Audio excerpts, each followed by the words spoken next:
Hello ಸ್ನೇಹಿತರೆ, ನಮಸ್ಕಾರ. ಸ್ಪರ್ಧಾ ತೇಜ ಧಾರವಾಡ ಯೂಟ್ಯೂಬ್ ಚಾನಲ್ಗೆ ಮತ್ತೊಮ್ಮೆ ಎಲ್ರಿಗೂ ಸ್ವಾಗತ. ನಾನು ನಿಮ್ಮ Ramesh Shambhavi. I hope all of you doing well. ಇವತ್ತಿನ ಒಂದು ವಿಡಿಯೋ ಕ್ಲಾಸ್ ಅಲ್ಲಿ ನಾವು RBI ಕುರಿತಾಗಿ ಮಾತಾಡ್ತಾ ಹೋಗೋಣ. ನಿಮಗೆಲ್ಲ ಗೊತ್ತಿರುವ ಹಾಗೆ RBI ಅನ್ನುವಂಥದ್ದು ನಮ್ಮ ದೇಶದ ಕೇಂದ್ರ ಬ್ಯಾಂಕ್ ಆಗಿದ್ದು, ಇತ್ತೀಚೆಗೆ ಈ ಒಂದು RBI ನ ಹಣಕಾಸು ನೀತಿ ಸಮಿತಿ ಏನಿದೆ ಅಥವಾ ಮಾನಿಟರಿ ಪಾಲಿಸಿ ಕಮಿಟಿ ಅಂತ ಏನ್ ಕರಿತೀವಿ, ಅದು ಇತ್ತೀಚೆಗೆ ಒಂದು ಸಭೆಯನ್ನು ಸೇರುತ್ತೆ. ಆ ಒಂದು ಸಭೆಯಲ್ಲಿ ಕೆಲವೊಂದು ನಿರ್ಧಾರಗಳನ್ನ ತೆಗೆದುಕೊಳ್ತಾ ಹೋಗುತ್ತೆ.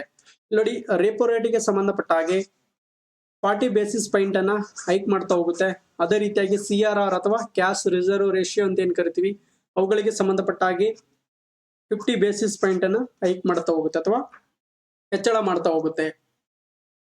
ಈ ರೀತಿ ಆಗಿರ್ತಕ್ಕಂಥ ಒಂದು ಬದಲಾವಣೆಗಳಿಂದ ಈ ಒಂದು ಕಮರ್ಷಿಯಲ್ ಬ್ಯಾಂಕ್ಗಳಿಂದ ಲೋನ್ ಪಡೆದಿರ್ತಕ್ಕಂಥ ಗ್ರಾಹಕರು ಏನಿರ್ತಾರೆ, ಅವರು ತಿಂಗಳ ಲೆಕ್ಕದಲ್ಲಿ ಕಟ್ತಕ್ಕಂಥ ಒಂದು EMI ಮೇಲೆ ಯಾವ ರೀತಿ ಆಗಿರತಕ್ಕಂಥ ಪ್ರಭಾವ ಬೀರುತ್ತೆ, ಅದೆಲ್ಲವನ್ನ ಇವತ್ತಿನ ಒಂದು ವಿಡಿಯೋದಲ್ಲಿ ನಾವು ನೋಡ್ತಾ ಹೋಗೋಣ. ಹಾಗಾದ್ರೆ ಬನ್ನಿ, ಇವತ್ತಿನ ಒಂದು ವಿಡಿಯೋದಲ್ಲಿ ನಾವು ಈ ಎಲ್ಲ ಅಂಶಗಳನ್ನ ನಾವು ಕವರ್ ಮಾಡ್ತಾ ಹೋಗೋಣ. RBI ನ ಕುರಿತಾದಂತ ಒಂದು ಕಿರು ಪರಿಚಯ, ಅದರ ಜೊತೆಗೆ ಅದರ ಒಂದು ರಚನೆ ಏನಿದೆ, ಅದರ ಒಂದು ನಿರ್ವಹಣಾ ವ್ಯವಸ್ಥೆ ಯಾವ ರೀತಿಯಾಗಿದೆ, ಮತ್ತು ಮಾನಿಟರಿ ಪಾಲಿಸಿ ಅಂದ್ರೇನು, ಅದರ ರಚನೆ ಯಾವ ರೀತಿಯಾಗಿರುತ್ತೆ, ಮತ್ತು ಅದರ ಒಂದು ಕಾರ್ಯವೈಖರಿಗಳ ಬಗ್ಗೆ ನೋಡ್ತಾ ಹೋಗೋಣ. ಮತ್ತು ಈ ಒಂದು ಬೇಸಿಸ್ ಪಾಯಿಂಟ್ಸ್ ಅಂದ್ರೇನು, ಅದನ್ನ ಯಾವ ರೀತಿಯಾಗಿ ಕ್ಯಾಲ್ಕುಲೇಟ್ ಮಾಡ್ತೀವಿ, ಅವುಗಳ ಬಗ್ಗೆ ನೋಡ್ತಾ ಹೋಗೋಣ. ಅದಕ್ಕೆ ಬದಲಾಗಿ ನಾವು ಇನ್ನು ಕೆಲವು ಅಂಶಗಳನ್ನ ಇಲ್ಲಿ ನೋಡ್ತಾ ಹೋಗೋಣ.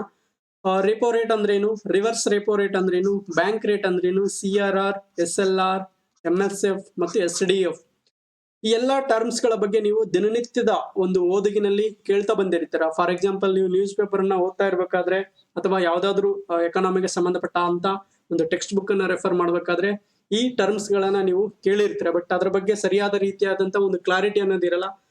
ಸೊ ಈ ಒಂದು ವಿಡಿಯೋದಲ್ಲಿ ನಾನು ಆ ಒಂದು ಟರ್ಮ್ ಗಳೇನಿದೆ, ಆ ಒಂದು ಟರ್ಮಿನಾಲಜಿಸ್ ಏನಿದೆ, ಅವುಗಳ ಬಗ್ಗೆ ಒಂದು ಸರಿಯಾದ ರೀತಿಯಾಗಿ ಒಂದು ಅರ್ಥಪಡಿಸ್ತಕ್ಕಂಥ ಒಂದು ಕೆಲಸವನ್ನ ನಾನು ಮಾಡ್ತಾ ಹೋಗ್ತೀನಿ.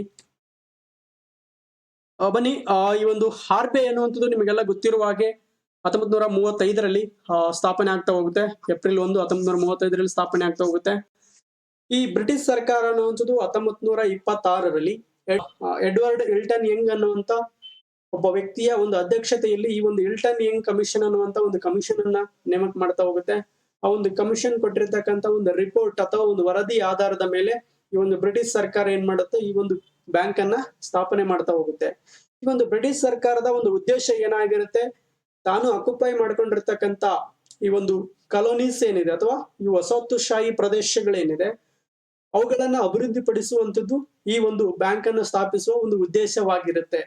ನೋಡಿ, reserve bank of India act 1934ರಲ್ಲಿ ಪಾಸ್ ಆದಂತ reserve bank of India act ನ ಅನ್ವಯ ಏಪ್ರಿಲ್ 1, 1935ರಲ್ಲಿ ರಿಸರ್ವ್ ಬ್ಯಾಂಕ್ ಆಫ್ ಇಂಡಿಯಾವನ್ನ ಸ್ಥಾಪನೆ ಮಾಡ್ತಾ ಹೋಗುತ್ತೆ. ಈ ರಿಸರ್ವ್ ಬ್ಯಾಂಕ್ ಆಫ್ ಇಂಡಿಯಾ ಅನ್ನುವಂಥದ್ದು ಆರಂಭಿಕ ಹಂತದಲ್ಲಿ ತನ್ನ ಕೇಂದ್ರ ಕಚೇರಿಯನ್ನ ಕಲ್ಕತ್ತಾದಲ್ಲಿ ಹೊಂದಿತ್ತು. 1937ರ ನಂತರ ಅದನ್ನ ಮುಂಬೈಗೆ ಶಿಫ್ಟ್ ಮಾಡುತ್ತೆ. ಪ್ರಸ್ತುತ ಪರ್ಮನೆಂಟ್ ಕೇಂದ್ರ ಕಚೇರಿ ಅನ್ನುವಂಥದ್ದು ಅಥವಾ ಪರ್ಮನೆಂಟ್ ಹೆಡ್ ಕ್ವಾರ್ಟರ್ ಅನ್ನುವಂಥದ್ದು ಮುಂಬೈಯಲ್ಲಿ ನಾವು ನೋಡ್ತಾ ಬರ್ತೀವಿ. ಹಾಗಾದ್ರೆ ಮ್ಯಾನೇಜ್ಮೆಂಟ್ ಸ್ಟ್ರಕ್ಚರ್ ಆಫ್ RBI ಅಥವಾ RBI ನ ಒಂದು ರಚನೆ ಯಾವ ರೀತಿಯಾಗಿರುತ್ತೆ, ಇದು 21 ನಿರ್ದೇಶಕರ ಮಂಡಳಿಯನ್ನ ಹೊಂದಿರುತ್ತೆ. ಇದು 21 ನಿರ್ದೇಶಕರ ಮಂಡಳಿಯನ್ನ ಒಳಗೊಂಡು ಕಾರ್ಯನಿರ್ವಹಿಸ್ತಾ ಹೋಗುತ್ತೆ. ಅದರಲ್ಲಿ ಒಬ್ಬ ಗವರ್ನರ್ ಇರ್ತಾರೆ, ಇನ್ನುಳಿದಿರ್ತಕ್ಕಂಥ 4 ಜನ ಏನಿರ್ತಾರೆ ಅವರು ಉಪ ಗವರ್ನರ್ಗಳಿರ್ತಾರೆ ಅಥವಾ ಡೆಪ್ಯೂಟಿ ಗವರ್ನರ್ಸ್ ಅಂತೇಳಿ ಕರಿತೀವಿ. ಅದಲ್ಲದೆ ಇಲ್ಲಿ ರೀಜನಲ್ ಆಫೀಸ್ ಏನಿದೆ ಅಥವಾ ಪ್ರಾದೇಶಿಕ ಕಚೇರಿಗಳಿಗೆ ಪ್ರತ್ಯೇಕವಾಗಿ 4 ಜನ ನಿರ್ದೇಶಕರನ್ನ ಇಲ್ಲಿ ಡೈರೆಕ್ಟರ್ಸ್ ಗಳನ್ನ ಇಲ್ಲಿ ನೇಮಕ ಮಾಡಲಾಗುತ್ತೆ. ಅದಲ್ಲದೆ ವಿವಿಧ ವಲಯಗಳಿಗೆ ಸಂಬಂಧಪಟ್ಟ ಹಾಗೆ ಡಿಫರೆಂಟ್ ಸೆಕ್ಟರ್ಸ್ ಗೆ ಸಂಬಂಧಪಟ್ಟ ಹಾಗೆ ಅವುಗಳನ್ನ ರೆಪ್ರೆಸೆಂಟ್ ಮಾಡಲು ಅಥವಾ ಅವುಗಳನ್ನ ಪ್ರತಿನಿಧಿಸಲು ಇಲ್ಲಿ 10 ಜನ ನಿರ್ದೇಶಕರನ್ನ ಅಥವಾ ಡೈರೆಕ್ಟರ್ಸ್ ಅನ್ನ ಸರ್ಕಾರ ಅನ್ನುವಂಥದ್ದು ಏನ್ ಮಾಡುತ್ತೆ, ನಾಮಿನೇಟ್ ಮಾಡ್ತಾ ಹೋಗುತ್ತೆ. ಅದಲ್ಲದೆ ಇಲ್ಲಿ ಮಿನಿಸ್ಟ್ರಿ ಆಫ್ ಫೈನಾನ್ಸ್, ಹಣಕಾಸು ಸಚಿವಾಲಯ ಅಂತ ಏನ್ ಕರಿತೀವಿ, ಈ ಒಂದು ಹಣಕಾಸು ಸಚಿವಾಲಯದಿಂದ 2 ಡೈರೆಕ್ಟರ್ಸ್ ಗಳನ್ನ ಇಲ್ಲಿ ಸರ್ಕಾರ ನಾಮಿನೇಟ್ ಮಾಡ್ತಾ ಹೋಗುತ್ತೆ. ನೋಡಿ, ಪ್ರಸ್ತುತ ಶ್ರೀ ಶಕ್ತಿಕಾಂತ್ ದಾಸ್ ಅನ್ನುವಂಥವ್ರು ಪ್ರಸ್ತುತ ಈ ಒಂದು RBI ನ ಗವರ್ನರ್ ಆಗಿದ್ದಾರೆ. ಮಾನಿಟರಿ ಪಾಲಿಸಿ ಕಮಿಟಿ, ಈ ಒಂದು ಮಾನಿಟರಿ ಪಾಲಿಸಿ ಕಮಿಟಿ ಅನ್ನುವಂಥದ್ದು 6 ಮೆಂಬರ್ ಬಾಡಿ ಆಗಿರುತ್ತೆ. ಅಂದ್ರೆ 6 ಜನ ಸದಸ್ಯರಿಂದ ಕೂಡಿರ್ತಕ್ಕಂಥ ಒಂದು ಮಂಡಳಿ ಆಗಿರುತ್ತೆ. ಈ 6 ಜನರಲ್ಲಿ 3 ಜನ ಸದಸ್ಯರು ಸರ್ಕಾರದಿಂದ ನೇಮಕ ಆದ್ರೆ ಇನ್ನು 3 ಜನ ಸದಸ್ಯರು ಏನಾಗ್ತಾರೆ, ಇವರು RBI ಇಂದ ನೇಮಕ ಆಗ್ತಾರೆ. RBI ನ ಗವರ್ನರ್ ಏನಿರ್ತಾರೆ, ಅವರು ಈ ಒಂದು ಮಾನಿಟರಿ ಪಾಲಿಸಿ ಕಮಿಟಿ ಏನಿದೆ ಅದರ ಒಂದು ಪದನಿಮಿತ್ಯ ಅಧ್ಯಕ್ಷರಾಗಿರ್ತಾರೆ. ಪದನಿಮಿತ್ತ ಅಧ್ಯಕ್ಷರಾಗಿರ್ತಾರೆ. ಅದೇ ರೀತಿಯಾಗಿ ಇನ್ನುಳಿದಿರ್ತಕ್ಕಂಥ ಇಬ್ಬರು ಮೆಂಬರ್ಸ್ ಏನಿರ್ತಾರೆ ಅವರು ಪದನಿಮಿತ್ತ ಸದಸ್ಯರಾಗಿರ್ತಾರೆ.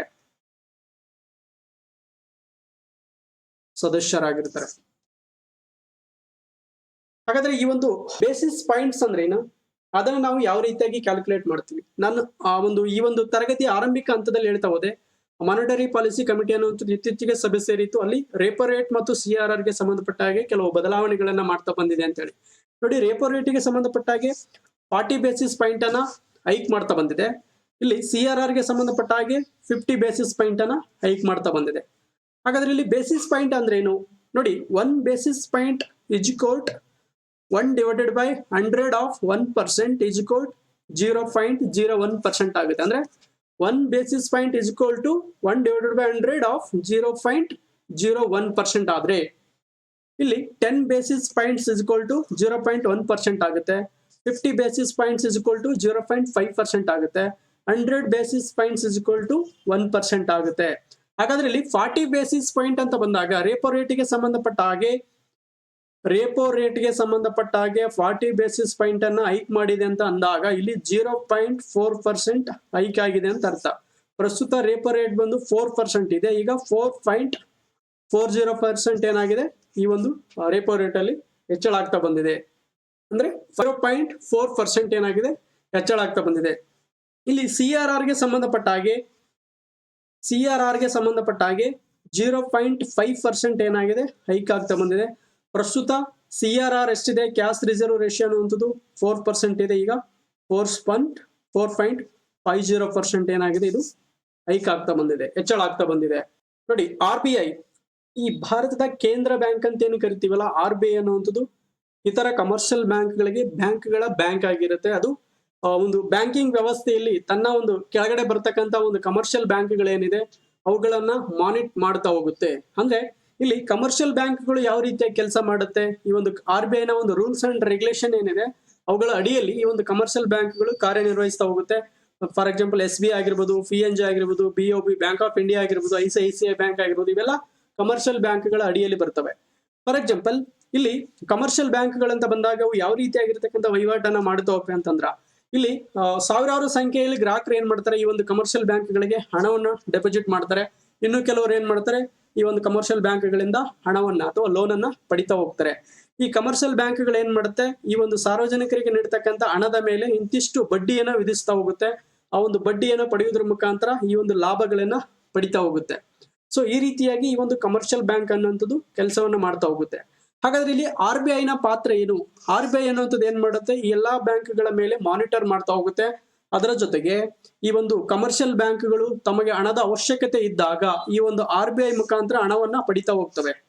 ಈ ಕಮರ್ಷಿಯಲ್ ಬ್ಯಾಂಕ್ಗಳು ಏನ್ ಮಾಡ್ತವೆ, ಈ RBI ಇಂದ ಹಣವನ್ನ ಪಡಿತಾ ಹೋಗ್ತವೆ. ಈ RBI ಅನ್ನುವಂಥದ್ದು ಈ ಒಂದು ಕಮರ್ಷಿಯಲ್ ಬ್ಯಾಂಕ್ಗಳಿಗೆ ನೀಡ್ತಕ್ಕಂಥ ಒಂದು ಹಣದ ಮೇಲೆ ಒಂದು ಇಂತಿಷ್ಟು ಬಡ್ಡಿ ದರವನ್ನ ವಿಧಿಸ್ತಾ ಹೋಗುತ್ತೆ. ಅದನ್ನ ನಾವು ರೇಪೋ ರೇಟ್ ಅಂತೇಳಿ ಕರಿತೀವಿ. ಏನಂತ ಕರಿತೀವಿ? ರೇಪೋ ರೇಟ್ ಅಂತೇಳಿ ಕರಿತೀವಿ. ಪ್ರಸ್ತುತ ಈ ಒಂದು ರೇಪೋ ರೇಟ್ ಅನ್ನುವಂಥದ್ದು ಏನಾಗಿತ್ತು, 4% ಇತ್ತು. ಈಗ 40 ಬೇಸಿಸ್ ಪಾಯಿಂಟ್ ಇನ್ಕ್ರೀಸ್ ಆಗಿರೋದ್ರಿಂದ ಪ್ರಸ್ತುತ ಇದು 4.40% ಆಗಿದೆ. ಈ ಒಂದು ರೇಪೋ ರೇಟ್ ಎಷ್ಟಿದೆ, ಪ್ರಸ್ತುತ 4.40% ಆಗಿದೆ. ಹಾಗಾದ್ರೆ ಇಲ್ಲಿ ರಿವರ್ಸ್ ರೇಪೋ ರೇಟ್ ಅಂದ್ರೆ ಏನು? ಇಲ್ಲಿ ಲಾಕ್ಡೌನ್ ಅಥವಾ ಇತರ ಯಾವ್ದಾದ್ರು ನೈಸರ್ಗಿಕ ವಿಕೋಪಗಳಾದಾಗ ಒಂದು ಡಿಸ್ಪೋಸಬಲ್ ಅಮೌಂಟ್ ಏನಿರುತ್ತೆ ಅಥವಾ ಜನರ ಕೈಯಲ್ಲಿ ಇರ್ತಕ್ಕಂಥ ಖರ್ಚು ಮಾಡಲು ಇರ್ತಕ್ಕಂಥ ಹಣ ಏನಿರುತ್ತೆ ಅದರ ಒಂದು ಖರ್ಚು ವೆಚ್ಚಗಳು ಆಗದೆ ಇದ್ದಂತ ಸಂದರ್ಭದಲ್ಲಿ ಜನರಲ್ಲಿ ತುಂಬಾ ಪ್ರಮಾಣದ ಹಣದ ಒಂದು ಕ್ರೋಢೀಕರಣ ಆಗ್ತಾ ಹೋಗುತ್ತೆ. ಆವಾಗ ಜನರು ಏನ್ ಮಾಡ್ತಾರೆ, ಗ್ರಾಹಕರು ಏನ್ ಮಾಡ್ತಾರೆ, ತಮ್ಮ ಬಳಿ ಇದ್ದಂತ ಹಣವನ್ನ ತಂದು ಈ ಒಂದು ಕಮರ್ಷಿಯಲ್ ಬ್ಯಾಂಕ್ಗಳಲ್ಲಿ ಡೆಪಾಸಿಟ್ ಮಾಡ್ತಾ ಹೋಗ್ತಾರೆ. ಸೊ ಅಂತ ಸಂದರ್ಭದಲ್ಲಿ ಆರ್ಥಿಕ ಚಟುವಟಿಕೆಗಳೆಲ್ಲ ಸ್ಥಗಿತಗೊಂಡಿರುತ್ತೆ. ಸೊ ಹಾಗಾಗಿ ಆ ಒಂದು ಮಾರುಕಟ್ಟೆಯಲ್ಲಿ ಇರ್ತಕ್ಕಂಥ ಉದ್ಯಮಿಗಳು ಮತ್ತು ಗ್ರಾಹಕರು ಈ ಒಂದು ಕಮರ್ಷಿಯಲ್ ಬ್ಯಾಂಕ್ಗಳಿಂದ ಲೋನ್ ಪಡಿತಕ್ಕಂಥ ಪ್ರಮಾಣ ಏನಾಗುತ್ತೆ, ಅದು ಕಡಿಮೆ ಆಗ್ತಾ ಬರುತ್ತೆ. ಅಂತಹ ಸಂದರ್ಭದಲ್ಲಿ ಈ ಒಂದು ಕಮರ್ಷಿಯಲ್ ಬ್ಯಾಂಕ್ಗಳಲ್ಲಿ ಅಧಿಕ ಪ್ರಮಾಣದ ಹಣದ ಒಂದು ಸಂಗ್ರಹಣೆ ಆಗ್ತಾ ಹೋಗುತ್ತೆ. ಈ ಒಂದು ಹಣವನ್ನ ಈ ಒಂದು ಕಮರ್ಷಿಯಲ್ ಬ್ಯಾಂಕ್ಗಳು ಏನ್ ಮಾಡ್ತವೆ, ತುಂಬಾ ಪ್ರಮಾಣದ ಹಣದ ಒಂದು ಸಂಗ್ರಹಣೆ ಇದ್ದಾಗ ಏನ್ ಮಾಡ್ತವೆ, ಕಮರ್ಷಿಯಲ್ ಬ್ಯಾಂಕ್ಗಳು ಈ ಹಣವನ್ನ ತೆಗೆದುಕೊಂಡು ಬಂದು RBI ಅಲ್ಲಿ ಇಡ್ತಾ ಹೋಗುತ್ತೆ. ಅದು ಭದ್ರತೆಯ ದೃಷ್ಟಿಯಿಂದ RBI ಅಲ್ಲಿ ಇಡ್ತಾ ಹೋಗುತ್ತೆ. ಈ RBI ಈ ಒಂದು ಕಮರ್ಷಿಯಲ್ ಬ್ಯಾಂಕ್ಗಳಿಂದ ಪಡೆದಂತ ಹಣದ ಮೇಲೆ ನೀಡ್ತಕ್ಕಂಥ ಒಂದು ಬಡ್ಡಿ ದರ ಏನಿದೆ ಅಥವಾ ಕಮರ್ಷಿಯಲ್ ಬ್ಯಾಂಕ್ಗಳು RBI ಇಂದ ಪಡಿತಕ್ಕಂಥ ಒಂದು ಬಡ್ಡಿ ದರ ಏನಿದೆ ಅದನ್ನು ನಾವು ರಿವರ್ಸ್ ರೇಪೋ ರೇಟ್ ಅಂತ ಹೇಳಿ ಕರಿತೀವಿ. ಹಾಗಾದ್ರೆ ಇಲ್ಲಿ ಬೇಸ್ ರೇಟ್ ಅಂದ್ರೆ ಏನು? ಎಕ್ಸಾಂಪಲ್ SBI ಇದೆ, ಇದು ಯಾರೋ ಒಬ್ಬ ಗ್ರಾಹಕರಿಗೆ 1 ಲಕ್ಷ, ಒಂದು 2 ಲ್ಯಾಕ್ ರುಪೀಸ್ ಲೋನ್ ಅನ್ನ ಕೊಡ್ತಾ ಹೋಗುತ್ತೆ ಅಂತ ಅನ್ಕೊಳ್ಳಿ. ಈ ಒಂದು 2 ಲ್ಯಾಕ್ ರುಪೀಸ್ ಮೇಲೆ ವಿಧಿಸ್ತಕ್ಕಂತ ಒಂದು ಬಡ್ಡಿ ದರ ಏನಿದೆ ಅದನ್ನ ನಾವು ಬೇಸ್ ರೇಟ್ ಅಂತೇಳಿ ಕರಿತೀವಿ. ಏನಂತ ಕರಿತೀವಿ? ಅದನ್ನ ಬೇಸ್ ರೇಟ್ ಅಂತೇಳಿ ಕರಿತೀವಿ. ನೋಡಿ ಇಲ್ಲಿ ರೇಪೋ ರೇಟ್ ಅಂತ ಬಂದಾಗ ಕಮರ್ಷಿಯಲ್ ಬ್ಯಾಂಕ್ಗಳು RBI ಇಂದ ಪಡಿತಕ್ಕಂತ ಹಣದ ಮೇಲೆ RBI ವಿಧಿಸ್ತಕ್ಕಂತ ಬಡ್ಡಿ ದರ ಏನಿದೆ ಅದನ್ನ ನಾವು ರೇಪೋ ರೇಟ್ ಅಂತೇಳಿ ಕರಿತೀವಿ. ಇಲ್ಲಿ ರಿವರ್ಸ್ ರೇಪೋ ರೇಟ್ ಅಂದಾಗ ಇಲ್ಲಿ ಕಮರ್ಷಿಯಲ್ ಬ್ಯಾಂಕ್ಗಳೇ RBI ಗೆ ಹಣವನ್ನ ಕೊಟ್ಟಾಗ ಈ ಕಮರ್ಷಿಯಲ್ ಬ್ಯಾಂಕ್ಗಳು ಪಡಿತಕ್ಕಂತ ಬಡ್ಡಿ ದರ ಅಥವಾ RBI ಕಮರ್ಷಿಯಲ್ ಬ್ಯಾಂಕ್ಗಳಿಗೆ ನೀಡತಕ್ಕಂತ ಬಡ್ಡಿ ದರ ಏನಿರುತ್ತೆ ಅದನ್ನ ನಾವು ರಿವರ್ಸ್ ರೇಪೋ ರೇಟ್ ಅಂತೇಳಿ ಕರಿತೀವಿ. ಅಂದ್ರೆ ಇದರ ರೇಪೋ ರೇಟ್ಗೆ ಅಪೋಸಿಟ್ ಡೈರೆಕ್ಷನ್ ಅಲ್ಲಿ ನಾವು ಅದನ್ನ ನೋಡ್ತಾ ಹೋಗ್ತೀವಿ. ಇಲ್ಲಿ ಬೇಸ್ ರೇಟ್ ಅಂತ ಬಂದಾಗ ಕಮರ್ಷಿಯಲ್ ಬ್ಯಾಂಕ್ಗಳು ಈ ಗ್ರಾಹಕರಿಗೆ ನೀಡಿದಂತ ಲೋನ್ಗಳ ಮೇಲೆ ವಿಧಿಸ್ತಕ್ಕಂತ ಒಂದು ಬಡ್ಡಿ ದರ ಏನಿರುತ್ತೆ ಅದನ್ನ ನಾವು ಬೇಸ್ ರೇಟ್ ಅಂತೇಳಿ ಕರಿತಾ ಹೋಗ್ತೀವಿ. ಇದು repo rate, reverse repo rate ಮತ್ತು ಬೇಸ್ ರೇಟ್ ಗಳಿಗೆ ಸಂಬಂಧಪಟ್ಟಿರ್ತಕ್ಕಂತ ಮಾಹಿತಿ.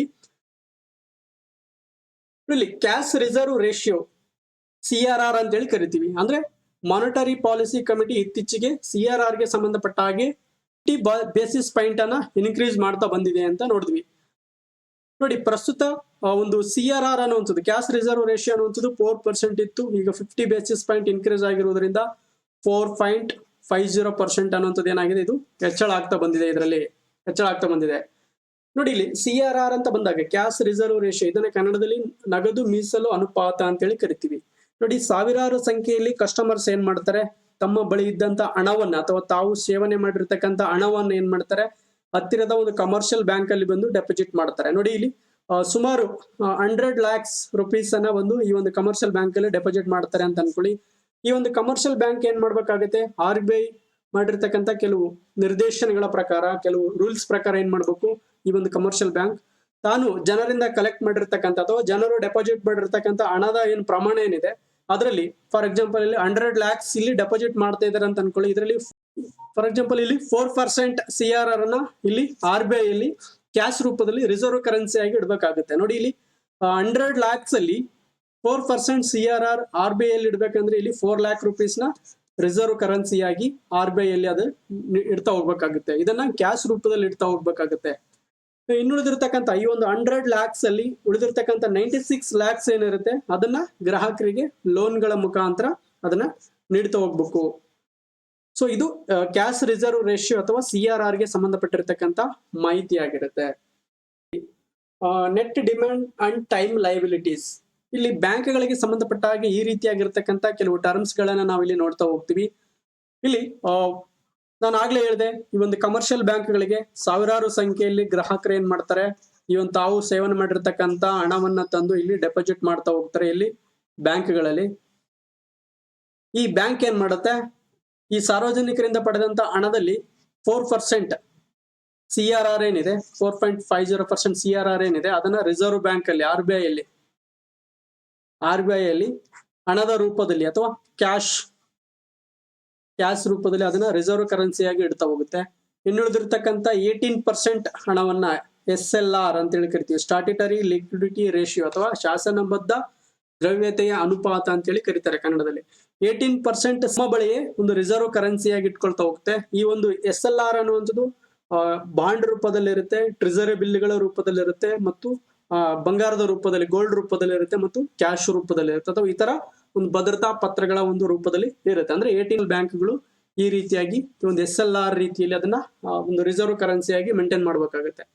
ಇದೆಲ್ಲವನ್ನ ಹೊರತುಪಡಿಸಿ ಉಳಿದಿರ್ತಕ್ಕಂಥ ಒಂದು ಅಮೌಂಟ್ ಏನಿರುತ್ತಲ್ಲ, ಈ ಒಂದು ಗ್ರಾಹಕರು ಡೆಪಾಸಿಟ್ ಮಾಡಿರ್ತಕ್ಕಂಥ ಉಳಿದಿರ್ತಕ್ಕಂಥ ಅಮೌಂಟ್ ಏನಿರುತ್ತಲ್ಲ ಅದನ್ನ ನಾವು net demand and time liability ಅಂತೇಳಿ ಕರಿತೀವಿ. Net demand and time liability ಅಂತೇಳಿ ಕರಿತಾ ಹೋಗ್ತೀವಿ.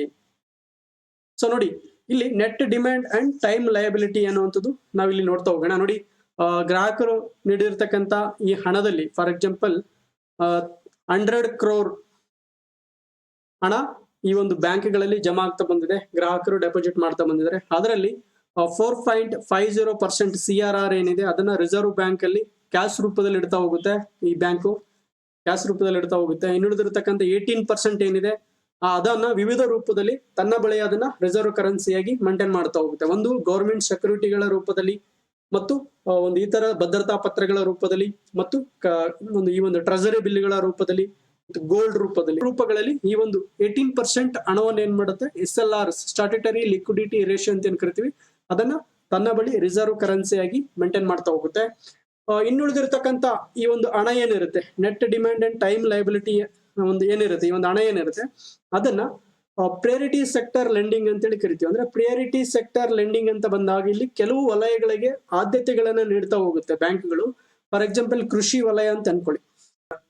ಪ್ರಿಯಾರಿಟಿ ಸೆಕ್ಟರ್ ಲೆಂಡಿಂಗ್ ಅಂತ ಬಂದಾಗ ಇಲ್ಲಿ ಆದ್ಯತಾ ವಲಯಗಳಿಗೆ ನೀಡ್ತಕ್ಕಂಥ ಸಾಲ. ಇಲ್ಲಿ ಬ್ಯಾಂಕ್ ಹೊಂದಿರತಕ್ಕಂಥ net demand and time liability ಒಂದು ಮೌಲ್ಯ ಏನಿದೆ ಹಣ ಏನಿದೆ ಅದರಲ್ಲಿ 40% ಹಣವನ್ನ ಈ ಒಂದು ಆದ್ಯತಾ ವಲಯಗಳಿಗಾಗಿ ಮೀಸಲಿರಿಸ್ತಾ ಹೋಗುತ್ತೆ. ಈ ಕಮರ್ಷಿಯಲ್ ಬ್ಯಾಂಕ್ಗಳು ಏನ್ ಮಾಡ್ತವೆ ತಮಗೆ ಒಂದು ಹಣದ ಅವಶ್ಯಕತೆ ಇದ್ದಾಗ RBI ಇಂದ ಸಾಲವನ್ನು ಪಡಿತಾ ಹೋಗ್ತವೆ.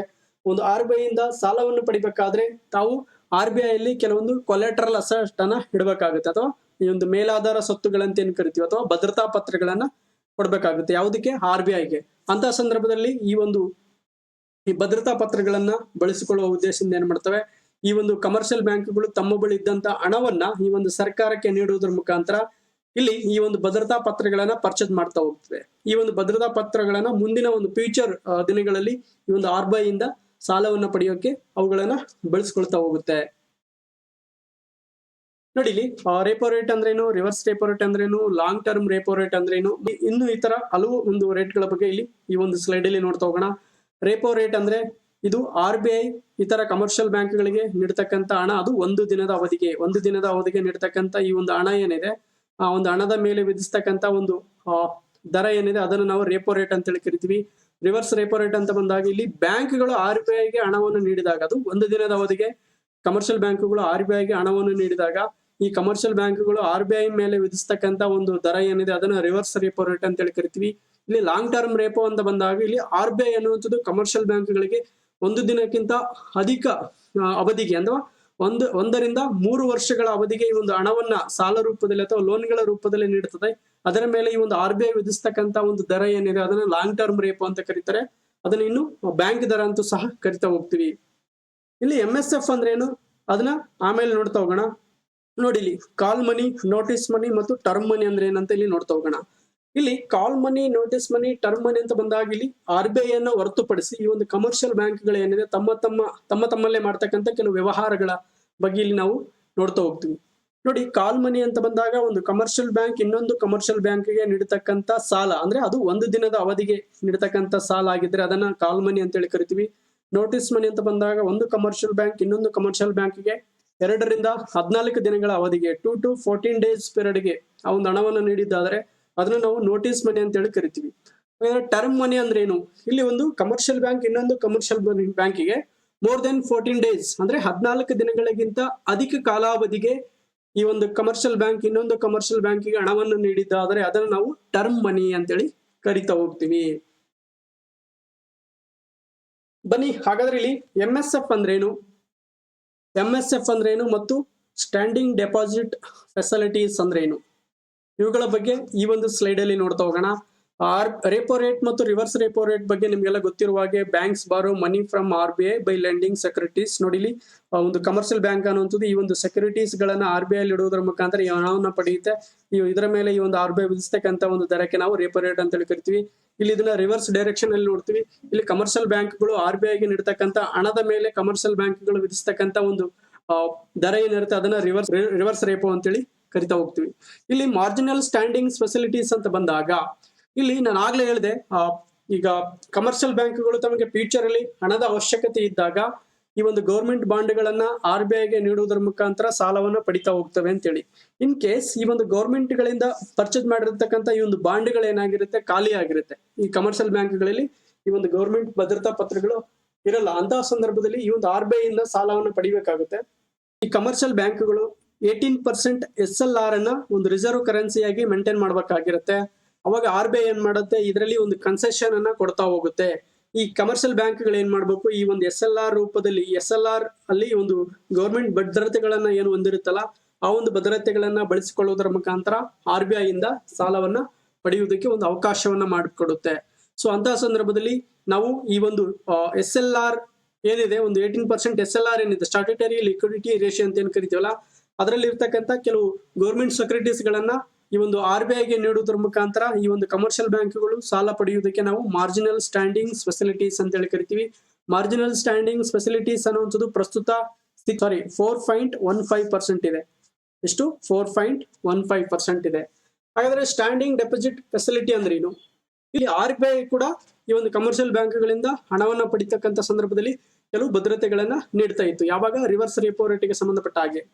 ಇಲ್ಲಿ RBI ಅನ್ನುವಂಥದ್ದು ಒಂದು ಬಹುದೊಡ್ಡ ಬ್ಯಾಂಕ್ ಆಗಿರುತ್ತೆ. ಇದು ಬ್ಯಾಂಕ್ಗಳ ಬ್ಯಾಂಕು, ಭಾರತದ ಒಂದು ಕೇಂದ್ರ ಬ್ಯಾಂಕ್ ಆಗಿರುತ್ತೆ.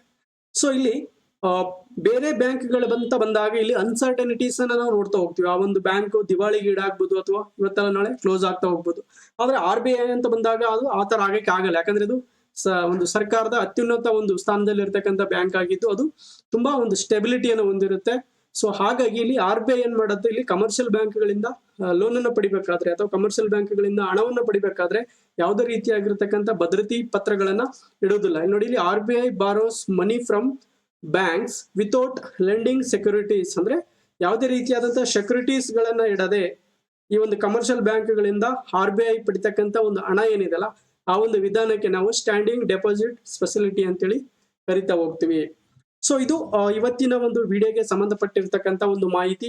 ಮುಂದಿನ ಒಂದು ವಿಡಿಯೋದಲ್ಲಿ ಇದೇ ರೀತಿಯಾಗಿರ್ತಕ್ಕಂಥ ವಿಶೇಷವಾಗಿರ್ತಕ್ಕಂಥ ಒಂದು ಟಾಪಿಕ್ ಅನ್ನು ಇಟ್ಕೊಂಡು ಮಾತಾಡ್ತಾ ಬರ್ತೀನಿ. ಸೊ ಯಾರು ಈ ಒಂದು ಚಾನಲ್ಗೆ ಹೊಸದಾಗಿ ವಿಸಿಟ್ ಕೊಟ್ಟಿದ್ದೀರಾ, ದಯವಿಟ್ಟು ಈ ಒಂದು ಚಾನಲ್ ಅನ್ನ ಸಬ್ಸ್ಕ್ರೈಬ್ ಆಗಿ ಮತ್ತೆ ನಿಮ್ಮ ಒಂದು ಸ್ನೇಹಿತರ ಜೊತೆ ಇದರ ಒಂದು ಲಿಂಕ್ ಅನ್ನ ಶೇರ್ ಮಾಡ್ತಾ ಹೋಗಿ. ಈ ವಿಡಿಯೋ ನಿಮಗೆ ಇಷ್ಟವಾದಲ್ಲಿ ಇದನ್ನ ಲೈಕ್ ಮಾಡಿ. ಇದರ ಬಗ್ಗೆ ಏನಾದರೂ ಕಾಮೆಂಟ್ ಗಳನ್ನ ತಿಳಿಸ್ಬೇಕಾದ್ರೆ, ಫೀಡ್ಬ್ಯಾಕ್ ಗಳನ್ನ ತಿಳಿಸ್ಬೇಕಾದ್ರೆ ಕೆಳಗೆ ಕಾಮೆಂಟ್ ಮಾಡೋದ್ರ ಮುಖಾಂತರ ಅದನ್ನ ತಿಳಿಸ್ತಾ ಹೋಗಿ ಅಂತ ಹೇಳ್ತಾ ಮುಂದಿನ ವಿಡಿಯೋದಲ್ಲಿ ಮತ್ತೆ ಭೇಟಿಯಾಗೋಣ. ಅಲ್ಲಿವರೆಗೆ ಎಲ್ರಿಗೂ ಧನ್ಯವಾದ.